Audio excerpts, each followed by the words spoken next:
By someone that many of you already know very well, and that is our Vice President Daniel James, and or as many of you call him, or maybe know him, DJ. Right? So he's right here with me. So DJ, would you mind to introduce yourself for those of you who may not have had the opportunity to meet you?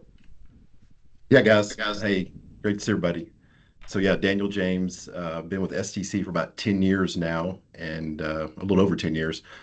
So yeah, just excited to see a lot of you guys, see a lot of familiar faces on here, and I'm just excited to talk about probably one of the foundational things that a lot of us struggle with. And so I think we'll get in that really simplified and make it really simple, give you some great tools and techniques and some takeaways. So yeah, thank you. Absolutely. Thank you, DJ. So team, today we're diving into one of the most important challenges all of us will face heading into 2026, right? And that is building a safer, stronger, and more competent workforce through intentional training, right? That is the key word, intentional training.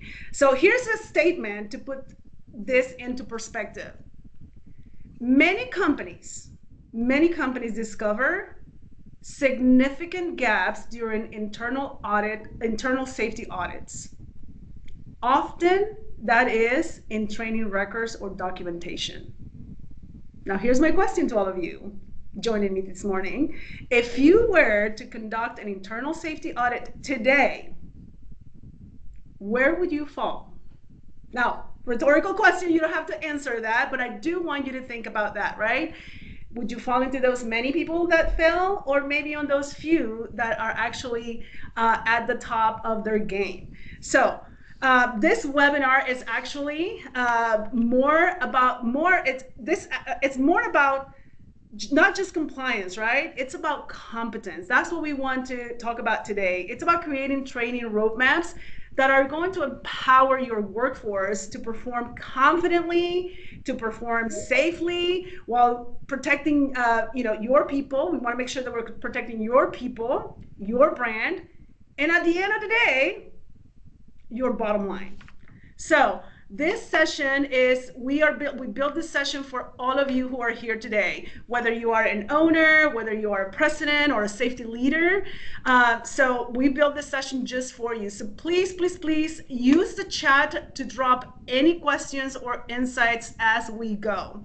And we're going to pause. We're going to make sure that we answer some of those as we go, but we also have saved some time at the end for anything that we don't get to on the chat pod. So let's get started. Daniel, so let me ask you, why do training plans matter in 2026? Why are we having this conversation today versus in January 2026? Yeah, it goes back to what you're saying about being proactive. So one of the things that we find with our clients that we've worked with is that we usually default to the level of our trade partners or to our clients. And so a lot of times our clients are dictating, if you're a subcontractor or even a general contractor, you're being dictated about what maybe the client requires. Or if you are a general contractor, you may be thinking, I'm going to do and just lean on what my subcontractors have in their training program. So what we're trying to say is that we need to have a plan to address those and not just default to what our clients are telling us to have, and actually address the hazards that you deal with, what the regulatory requirements are based on the industry that you're in. So those are the things that we're focused on. Is like you walk into 2026 and you don't have a plan laid out and you don't know what your training opportunities are, and you don't know where people are not trained up to par on, then you're probably going to start the year off bad. So we just want to get a jump start on that. Absolutely. Thank you, DJ. That's exactly what we're going to do. And here's the thing. Before we jump into the content team, I want to just talk about misconceptions, a big, huge misconception versus the reality, right? So one of the biggest misconceptions we see out there, especially at the leadership level, is that safety training is a cost center. Now, something that drains resources, that eats up time, and that doesn't move the bottom line. Now, another quick self check. Do you or anyone you know fall into this mindset? Because the reality, right, or the truth is that when training is done right, it becomes a profit strategy. Think about it, right? Think about it. Every time that you prevent an incident, you're not just protecting a person, right? You are protecting your brand, your client relationships, and your ability to operate without interruption. So, empowered associates don't just stay longer, but they also perform better. So, Daniel, why don't you walk us through the steps in the framework, right? In the model, um, so that we can build effective training roadmaps that will set up all of our clients and everyone in this webinar up for success. Yeah, training. Well, I'll go back to your last slide just so you can say on this one, but training is expensive without a plan, right? So like if you're just ad hocing training, it's way more expensive. And I'll give you a great example. One of our great partners, Lasco's on here, right? And Lasco's spends a lot of time with us and they have hundreds of guys, right? Well, if we're holding a class for 3 people or 5 people or 6 people, when we could actually impact 15 or 20 at that one setting, if we have the right strategy, we're duplicating our efforts and our time. And so that's what we're talking about. Is a lot of times we're reactive and we're doing training one off because one guy didn't have a forklift card or one guy doesn't have a scissor lift card. And that goes for all companies. We're very reactive. And so like if we can build out a plan and hit 20 to 30 workers at one time, it's more effective for the company. It's more effective for us. It's more effective for everybody to get that bang for your buck, if you will. So to your point on this, step one, define the training requirements. So to do this, you're looking at 4 things. One, what is your data loss and what is your history loss? So if you know that you have a loss history on scaffolding and people are not performing safely on scaffolding, that should probably be in one of your top 10 training requirements, right? The second thing you're looking at is your hazards based on your industry. So whether you're a general contractor that doesn't self-perform, you're an electrician, you know that OSHA has a just great deal of data on what the losses are for companies in your SIC or NICS code, right? Whatever your industry is, they've got a loss history on it. So you're looking at your loss history, you're looking at the industry loss history, and the third thing you're looking at is what does OSHA say that I have to have based on 1926 or 1910 requirements, and what's the frequency of that retraining? And then the fourth piece, we're looking at your customer requirements, because we all know that some of our clients go above and beyond OSHA expectations, and so we have to match those as well. And I think a caveat I want to add into here, Nellie, is the fact that whatever you write in your written safety program, be dang sure you're following that training roadmap. So you may have inherited a safety program or a policy from a previous regime. You want to comb through that too to make sure that policy doesn't include things that you aren't training on because you didn't even know they were written in there.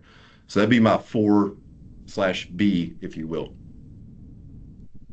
No, that's really good, Daniel. And what about, so now that I know the requirements, right, based on my industry, based on what I'm seeing is happening within my own company, and every company is different, right? And the challenges may be different. So that's why there's not a one size fits all, but that's where we need to start. So what would be step number 2? So now that I got my training requirements, how do I move into step number 2?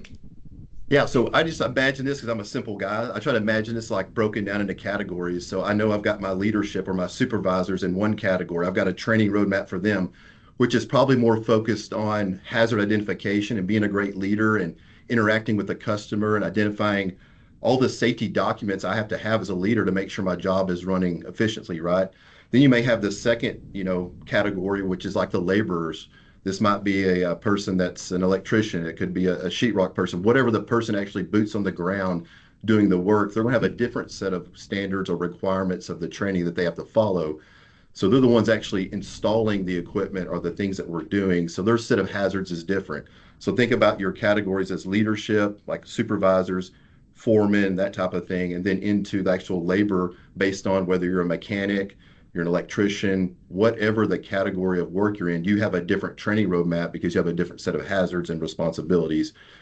And then inside of that, you've got different levels of competency, if you will, right? Like some of it, if I'm a project manager, well, I'm not exposed to the same hazards as a supervisor or superintendent or a laborer would be, but I need to have a general working knowledge.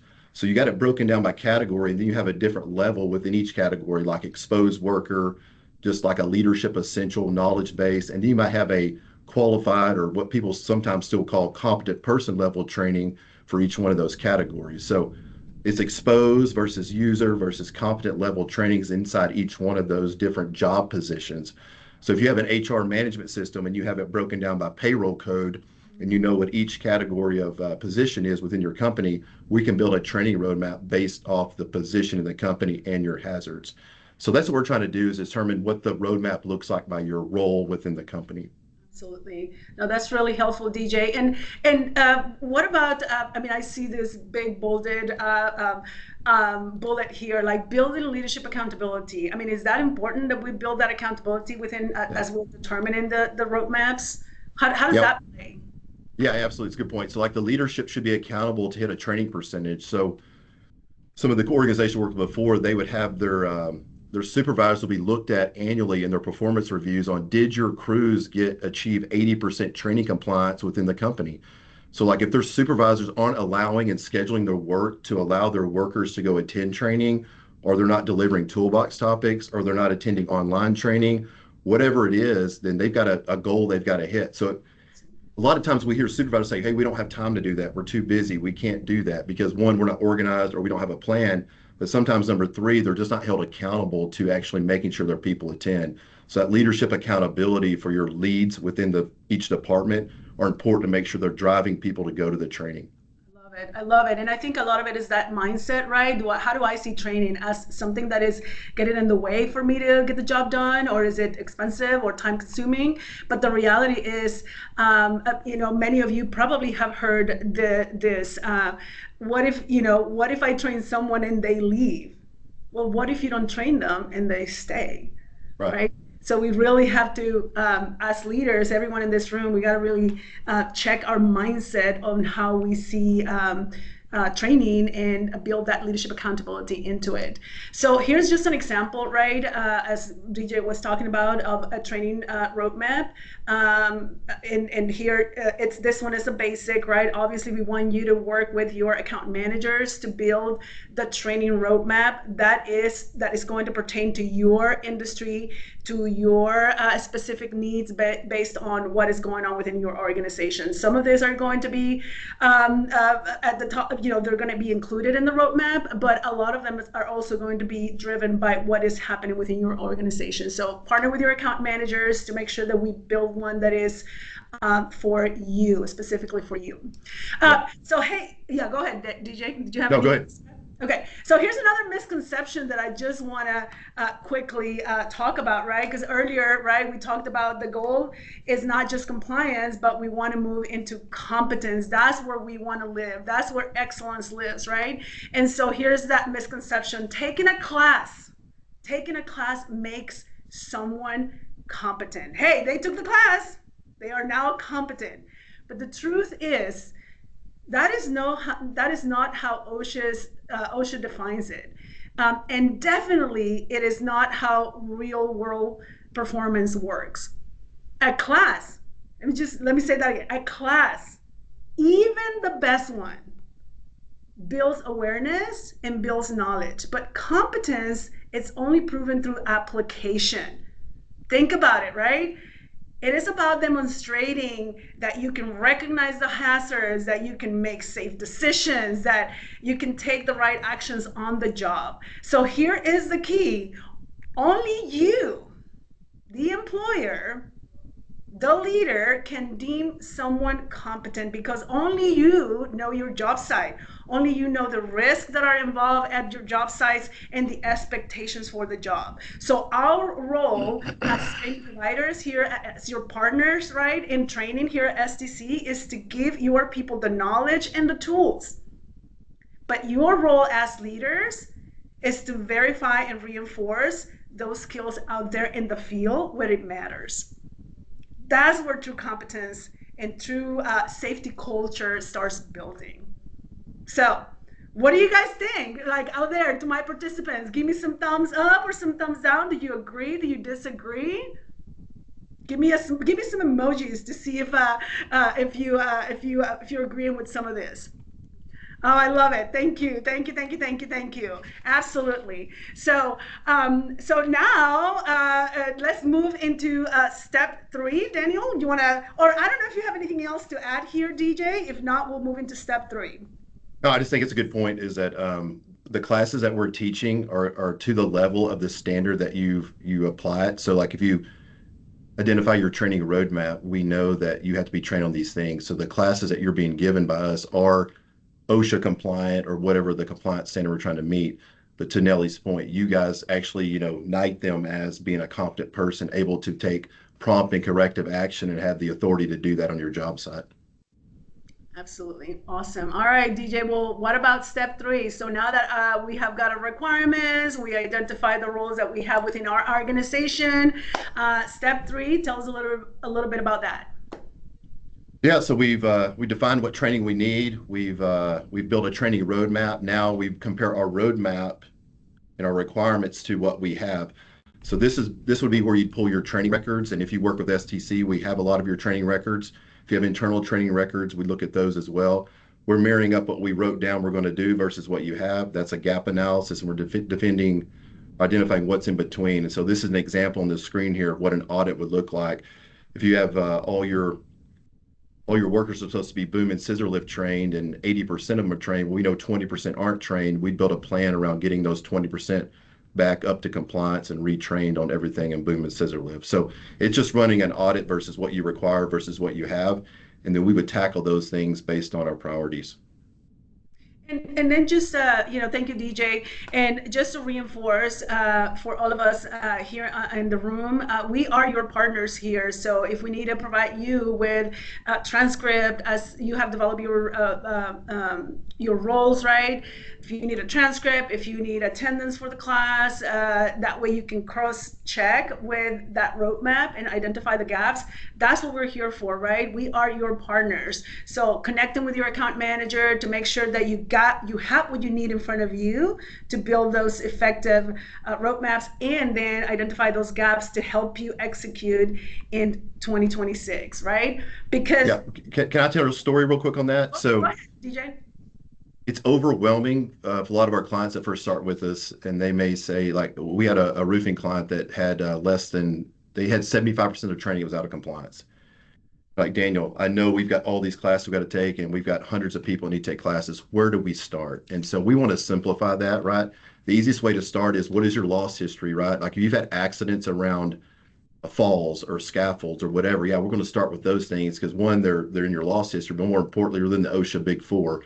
So really what I tell companies is, hey, if it's what we call stuff that'll kill you, then that needs to be your top priority. So anything working at elevated heights, anything around equipment, struck by, caught between electrical, falls, equipment, those are the things you're going to prioritize. Not to say that safety data sheet training isn't important, because it is in the top 10 OSHA citable offenses. Like, it's number 3 on the top 10 list of OSHA because it's easy for them. So I'm not saying you don't do that, but really, if you're worried about your bottom line and making sure, more importantly, your people go home every day to their family, you're going to start with the stuff that's hazardous to them on the job site. And not that chemicals aren't, but we know in our industry that these elevated work and this equipment stuff is what's hurting people on a day in and day out.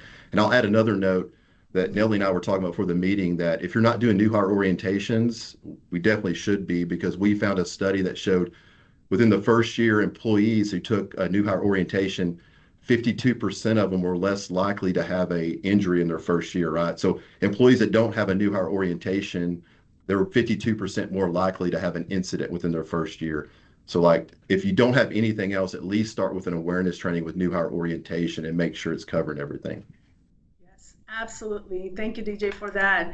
So, so guess what? Now that we defined the requirements, we built our training roadmaps, we did an audit gap analysis. So now it's time for the crucial step, right? I call it the crucial step, and that is execution. Because let's be honest, team, let's be honest with each other. Even the best roadmap, it is useless if it is not executed. We see it all the time. Companies spend hours building beautiful spreadsheets and plans, but the training never actually gets scheduled or tracked or completed. So execution is where culture is either built or is lost, right? So this is where we help you, right? And this is where you need, like, again, we're your partners. So we're going to help you turn your plans into progress. Like DJ said, we're going to prioritize, we're going to help you prioritize those high impact courses and, scheduling those sessions on the field, in the classroom, or, virtual environments. But guess what? The key to all of this is consistency. Is consistency, like really intentionally setting that time, that dedicated time, whether it's weekly, monthly, to really execute on that plan. Training shouldn't depend on who's available and what crisis is happening that week. It should be really be built onto how the company operates, right? It should be part of your DNA, of your culture. So here's the thing, right? That is exactly why, if you don't know, if you didn't know this, that is exactly why we built the training center here at STC headquarters, right? To give you an additional way and help you execute with execution of your plans. So bringing really that training roadmap to life, that's the key, right? A couple of things, right, regarding the training center. It was designed to make safety training simple, to make it consistent and accessible for every one of you, every one of our clients. So did you know that every month we are hosting 8 out of OSHA top 10 most cited topics? And we are also offering safety orientations on a weekly basis. And we are also offering first aid CPR on a weekly basis, and we alternate. We have English and Spanish offerings. We know, team, we know that every organization operates differently, which is why we have built multiple training modalities, right?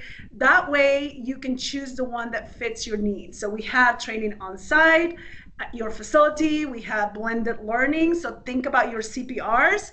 They can take part of the class self-paced, and then we can do the hands-on. That is blended.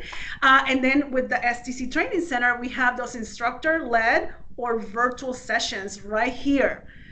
And we are not stopping there. So in the very near future, I'm very, very excited that we're going to be launching self-paced online courses, giving your teams the ability to learn anytime, anywhere. So be on the lookout for that. It's coming up. That is just another way STC is helping you close the training gaps and execute your training roadmaps efficiently, right? So that whether you're onboarding someone or you need refreshers, just know that we are consistently every month offering those classes. So in other words, now that you heard me say all of those things, there's no excuses, team. There's no excuses to not train your people. We have made safety training accessible to all of you because we are your partners in the execution and helping you protect your people, your brand, and more importantly, your bottom line. So one training, one associate, and one milestone at a time. So DJ, anything you want to add? Yeah, I just love this slide because step 4 is the hardest one. And everybody knows that we have a great plan. We have a great gap analysis. We can build the best training PowerPoints and videos that we've ever seen in our life. The rubber meets the road when the people have to show up and do the training. And we all know our people are busy, and we've heard 100 excuses. I can't get my guys off the job. They got to be here. We've heard all that, right? So I think making it as easy as you can, whether it's blended learning, remote learning, on site, where we come to you, or in the fact that we build toolbox topics that help support your team. There's a lot of different ways that we can do this to make sure you're not out of compliance and everybody goes home every day. So we'll help you build the plan. We'll help you make sure who needs to get what training. And then this is a thing that Nelly and her team have put in place to make it even more accessible and easier to make sure you don't miss anything. So I think that's the greatest value here, is just showing that there's a lot of avenues to make sure your people don't miss any of their dates. Absolutely. Thank you, DJ. And so with that being said, that was our 4-step approach to building training roadmaps, right? Defining the requirements, building the training roadmaps, performing that training gap analysis and then the execution piece. So with that being said, I love to move us into spend the next couple minutes with questions. Thank you, Leo. And I see one on the chat pod already, but if you're thinking of any, as you're, answering the question, also, if you have any questions, you can either raise your hand, drop them on the chat pod, or maybe unmute here in just a second.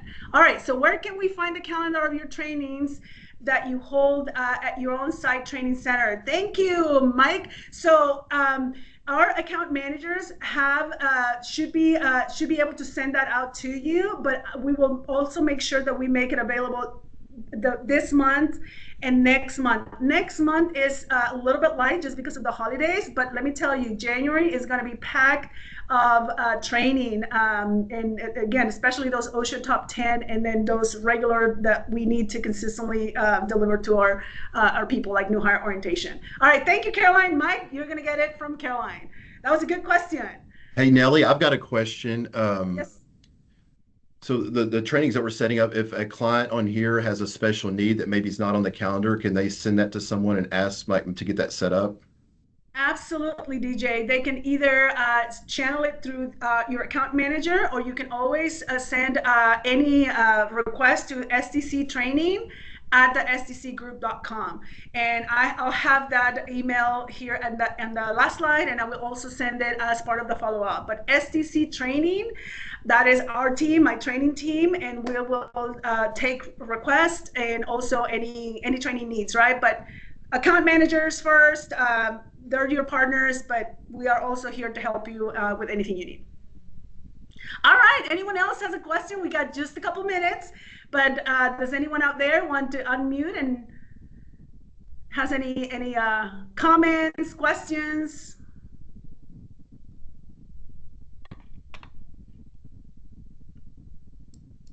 All right, Daniel, do you want to talk very quickly about the benchmark gap analysis that we have on the slide here? What is that? You can pull out your phone and do that, but it's like 20 some odd questions, but it's a cultural survey of where you think your company's at as a leader.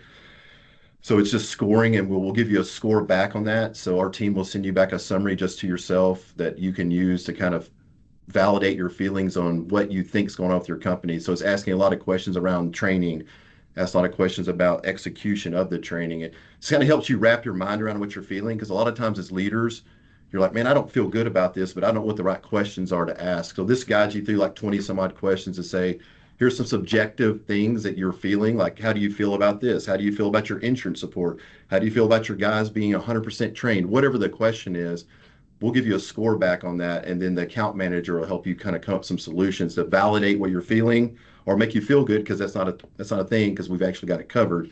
So just kind of mirror up the things that you're feeling versus what's reality. And then if it is reality, then we can drive a plan for 2026 to help tackle those things. And I'll also say, as far as a lot of the people on the call are part of the STC clientele, and you're on a managed service package. So you may be saying, hey, is this more expensive? Is this an additional cost? No, we want to fit this into your current scope of work. So our goal is, if you have X amount of trainings a month that you're already buying from STC through your managed service package, the STC Training Center is just an addition, an add-on to that. So it's to help augment that, where you don't have to just be waiting on a field manager to get to you to do the training in the field. So it's just another avenue to get your people trained, maybe a little more expeditiously, or a little bit more on a calendar like we talked about, so you don't miss anything. And I'll make sure that I send out the links to the calendar as well as part of the follow-up. And hey, team, listen, 30 minutes, that went by fast. I don't know about you, but it felt like really, really quickly, but hopefully this was helpful.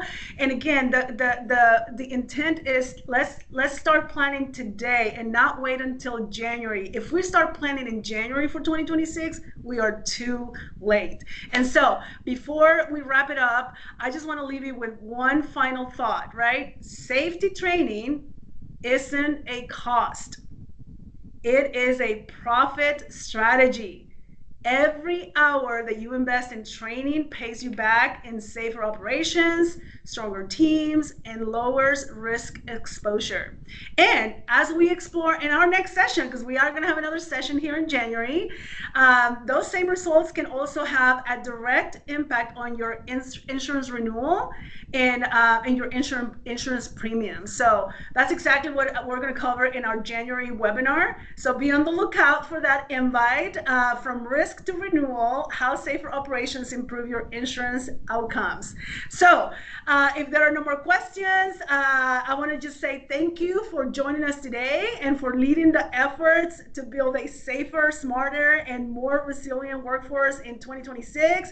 On behalf of DJ and the STC team, we appreciate your partnership, and we look forward to helping you put together your training roadmaps into action. So thanks, everyone. DJ, you want to say bye? Thanks, everyone. Have a great day. We appreciate you.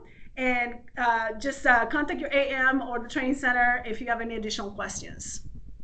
Sounds great. Thank you, Nellie and Daniel. Thanks, guys. Thank you, Jeff. That was awesome. Thank you, everyone. Appreciate it. Have a great day. Thank you. Bye. Thank you. Bye-bye. Thank you. Thank you. Where's Caroline? He was on our way. Bye, Leo. Bye.